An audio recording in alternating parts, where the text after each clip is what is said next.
Hello friends, எல்லாரும் எப்படி இருக்கீங்க? நம்ம இன்னைக்கு இந்த தாய் ட்ராமாவோட நெக்ஸ்ட் எபிசோடில் என்ன நடக்குதுன்னு பார்க்கலாமா? நம்ம லாஸ்ட் எபிசோடில் பார்த்துருப்போம்.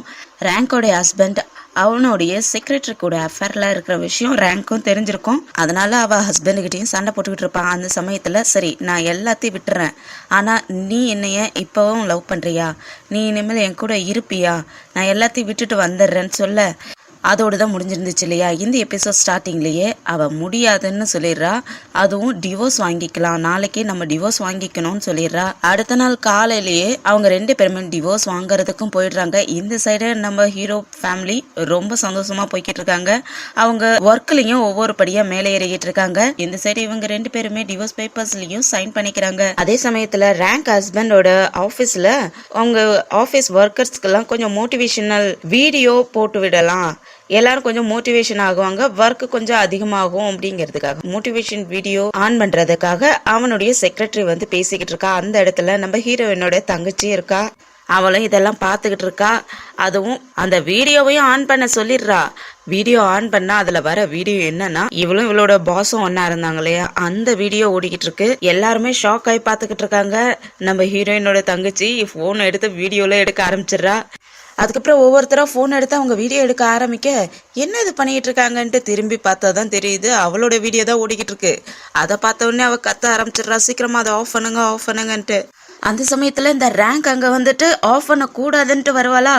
எல்லாருமே இங்க என்ன நடக்க போதோங்கிற பயத்தோடய பாத்துக்கிட்டு இருக்க. இவ வந்தவ செம்மையா அவளை பிடிச்சு திட்டி, உனக்கு வெக்க இருக்கா, மானம் இருக்கா, அடுத்தவளுடைய ஹஸ்பண்ட் கூட இப்படி இருக்கியன்னு சொல்லிட்டு செம்மையா திட்டி விட்டுட்டு எல்லாரும் வீடியோ வேற எடுத்துக்கிட்டு இருக்காங்க இல்லையா, அதனால இவளை வீடியோ எடுங்க, அடுத்தவளுடைய ஹஸ்பண்ட் கூட சீட்டிங் பண்ணிக்கிட்டு இருக்கா, இவளை வீடியோ எடுத்து எக்ஸ்போஸ் பண்ணுங்க, நெட்ல அப்லோட் பண்ணுங்கன்னு சொல்லிட்டு அவளை பிடிச்சிட்டு எல்லாத்தையும் வீடியோ எடுக்க சொல்லிக்கிட்டு இருக்கா. அவங்களும் வீடியோ எடுத்துக்கிட்டு இருக்காங்க.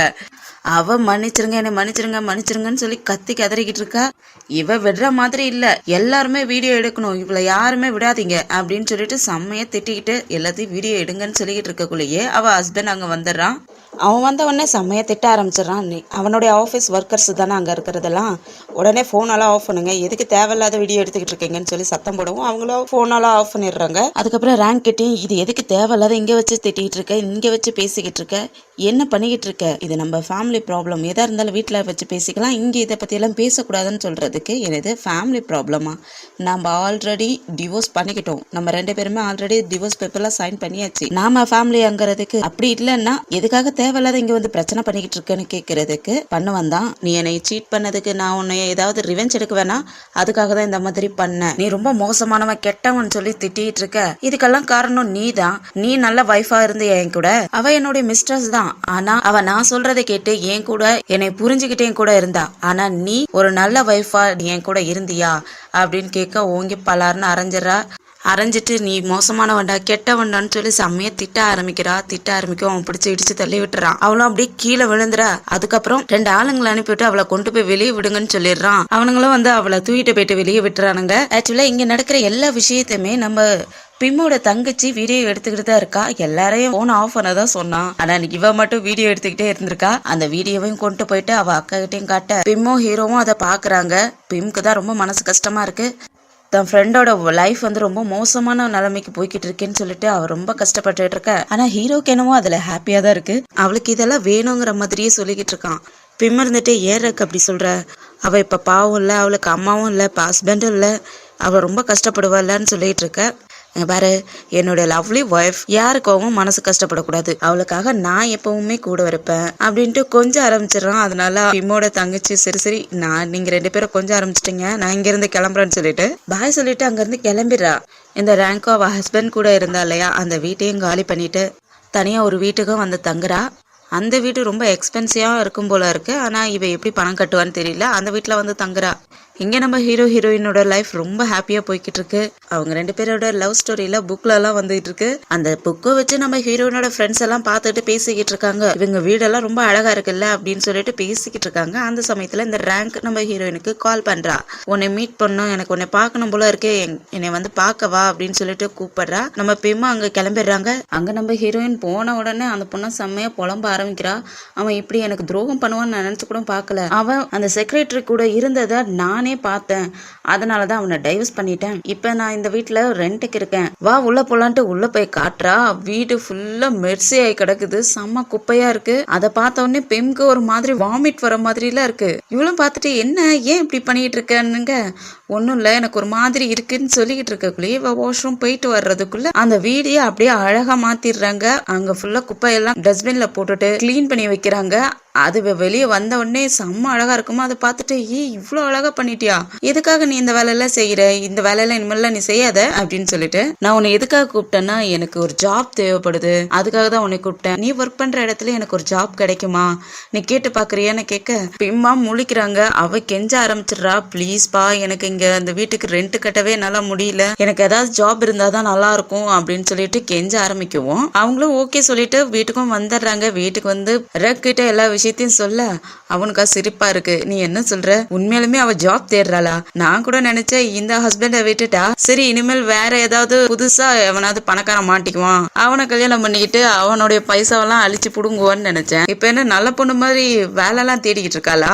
ஆனா ஒண்ணு சொல்றேன் பிம், அவ கூட பழகிறத நிப்பாட்டிக்க, அவ ரொம்ப விஷத்தனமான பொண்ணு. நம்ம வீட்டு சைடாவது அவளை கூட்டிட்டு வந்துடாது, அது நல்லது கிடையாது. அவ நம்ம வீட்டுக்கு வந்தனா நம்ம ரெண்டு பேத்தையும் பிரிச்சு விட்டு குடும்பத்தை குழப்பத்துல உண்டாக்கி விட்டு போயிடுவா. அவளுக்கு நீ தேவையில்லாத ஹெல்ப்பும் பண்ணாத, நீ ஹெல்ப் பண்ணாலும் கூட அவ உனக்கு தான் பிரச்சனை கொடுப்பா. அதுவும் உன் இடத்துலயே நீ வேலை செய்யற இடத்துலயே அவளை கூட்டிட்டு போனீன்னா உனக்கு தான் தலைவலி. நான் சொல்றதை கேளு, உனக்கு நல்லதுக்கு தான் சொல்றேன் அப்படின்னு சொல்லி வான் தான் பண்றான். ஆனா இந்த பொண்ணு கேக்குமா, தான் ஃப்ரெண்டு எப்படி கஷ்டப்படுறத விட முடியும், அதனால அவ வேலை செய்யற இடத்துலயே அவ பாஸ் கிட்டயே இந்த மாதிரி ரேங்க் ஒரு ஜாப் கிடைச்சா நல்லா இருக்கும், ஏதாவது ஒரு ஜாப் கிடைக்குமான்னு பாருங்கன்னு சொல்லி கேட்டுறா. அவங்களும் நம்ம பீமாச்சே அவ கேக்குறாளே என்ன பண்றதுன்ட்டு இந்த ரேங்க ஒரு மேனேஜர் கிட்டையும் கூட்டிட்டு போய் காட்டுறா. அந்த மேனேஜர் ஈவில் மாதிரி இவளை பாக்குறாங்க. அவளை பாக்குற பார்வையே நமக்கே பயமா இருக்கு. அந்த மாதிரி பார்த்துட்டு உண்மையாலுமே உன் பேர் ரேங்க அப்படின்னு கேட்க அப்பதான் அவங்களுக்கே கொஞ்சம் இதா இருக்குது. என்னடா அது இவ்வளவு நேரம் இந்த லேடி இப்படி பாத்துக்கிட்டு இருந்தாலே இப்ப வந்து சாதாரணமா நம்ம நேம் மட்டும் கேக்குறா அப்படிங்கிற மாதிரி யோசிக்கிறாங்க. அதுக்கப்புறம் அவளுக்கு அங்கேயே ஒரு ஜாபையும் போட்டு கொடுத்துட்றாங்க. இங்க நம்ம ஹீரோ நம்ம பிம் புது புது அச்சீவ்மெண்ட் பண்ணிக்கிட்டே இருக்க அவங்களுக்காக பிராண்டடான பேக் எல்லாம் வாங்கி கொடுக்குறான். அந்த பொண்ணுக்கு அதை பார்க்க ரொம்ப சந்தோஷமா இருக்கு.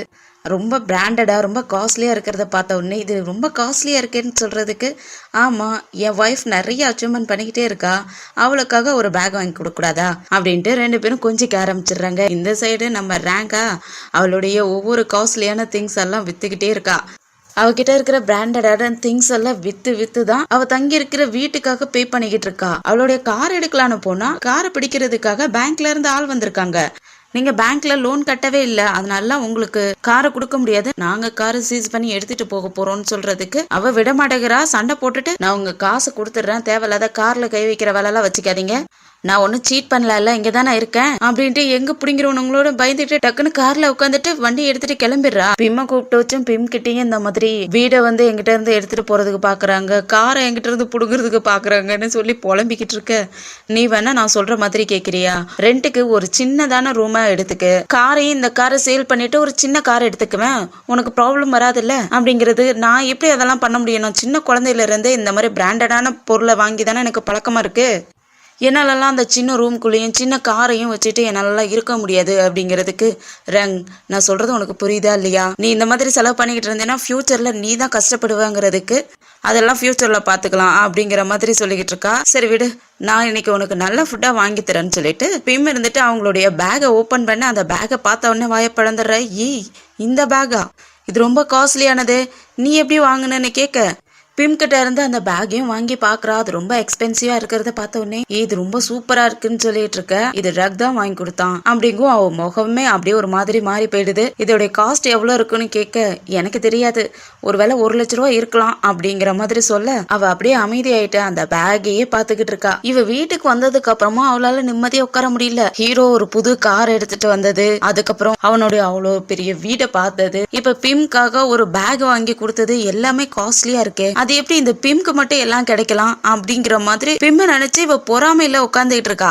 அந்த சமயம் பார்த்து அந்த வீட்டோட ஓனரும் வந்துடுறாங்க. அந்த வீட்டோட ஓனர் வந்துட்டு வீட்டை காலி பண்ண போறியா இல்லையான்னு கேட்கறதுக்கு, நான் தான் ரெண்ட் கொடுத்துக்கிட்டு தானே இருக்கேன்னு கேட்குறா. நீ ரெண்ட் கொடுத்த 2 மாசத்துக்கு தான் கொடுத்த, ஆனா 2 மாசம் முடிஞ்சு 1 வீக் ஆயிடுச்சு, நான் உனக்கு கால் பண்ணாலும் நீ கால் அட்டன் பண்ண மாட்டேங்கிற, வீட்டுக்கு வந்து பார்த்தாலும் நீ கிடைக்க மாட்டேங்கிற, அதனாலதான் இந்த டைம்ல வந்தேன். நாளைக்கே நீ வீடை காலி பண்ணணும். நீ வீடை காலி பண்ணலன்னா என் ஆளுங்க வந்து அவங்களே வீடை காலி பண்ணிடுவாங்கன்னு சொல்லி மிரட்டி விட்டுட்டு போயிடுறாங்க. அப்படியே ரேங்கோடைய ஹஸ்பண்டை தான் காட்டுறாங்க. ஆக்சுவலா அவனுடைய இன்வெஸ்டர் எல்லாருமே வாபஸ் வாங்கிட்டாங்க போல இருக்கு. ஆல்ரெடி இந்த ரேங்க் டிவோர்ஸ் பண்றப்பயே அவளுடைய ஹஸ்பண்டும் அந்த செக்ரட்டரியும் ஒன்னா இருக்கிற வீடியோவை எல்லாருக்கும் பப்ளிஷ் பண்ற மாதிரி போட்டு விட்டு இருந்திருப்பா இல்லையா. அதனால இன்வெஸ்டர்ஸும் வாபஸ் வாங்கிக்கிட்டாங்க. இப்ப அவனுடைய கம்பெனியே திவால்ல போயிடுச்சு போல இருக்கு. இப்ப அவங்கிட்ட எந்த ஒரு சொத்துமே இல்ல போல இருக்கு. அதனால இப்போதைக்கு இந்த செக்ரட்டரி வீட்டுல தான் இருக்கான்.